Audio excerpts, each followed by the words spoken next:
So Liam, we're back. Yes, Tim. We are indeed. So we've been promoting Social Care Leadership Academy last couple of weeks on social media, on LinkedIn and on Facebook. Yeah. And we've both had a number of questions from people who might like to take the program. Okay. And many of those people might be self-funding, which is a big commitment. Yes. Yeah. So they've sent us some questions. Okay. So I made a list of those questions and I thought that we'd answer them. Why not? Why not indeed? So, not sure which of us is best, maybe both of us, but let's see. Okay. So first question, you ready for this? Go for it, Tim. Okay. So imagine I am that care leader, that deputy, okay? Yeah.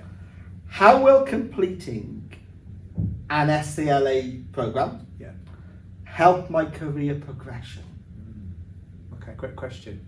So I think before I can answer the question, I need to explain the underlying principle here. So what we're saying as Social Care Leadership Academy is that we would train a care leader with the underpinning knowledge to competently perform their duties with a complete understanding of the context they're operating in. So the point is that we are upskilling people to be fully competent in their duties and to understand how their work connects with the work of the registered manager. So, to answer the question, how will that help their career? Well, we'll train you to that standard, but it's for the student, it's for the learner to apply what they've learned to become really competent, to make a difference in their service, to get the attention of their manager, to provide a great service to the families and the stakeholders, to do a great job. So we'll do the first part, but the student needs to do the next part. And they will feel more confident. That's true. To do their job.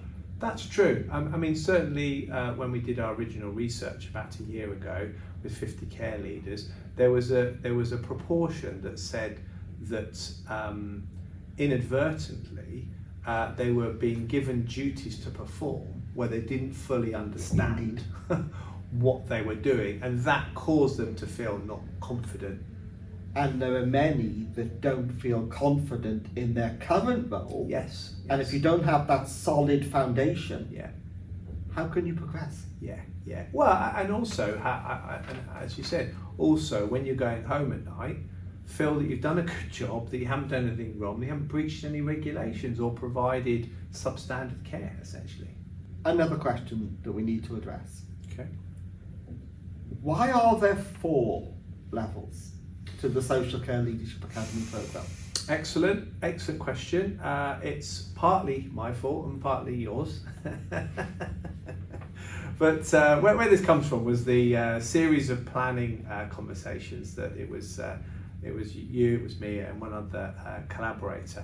And we were talking about, we said, look, in an ideal world, what level of knowledge would a care leader benefit from?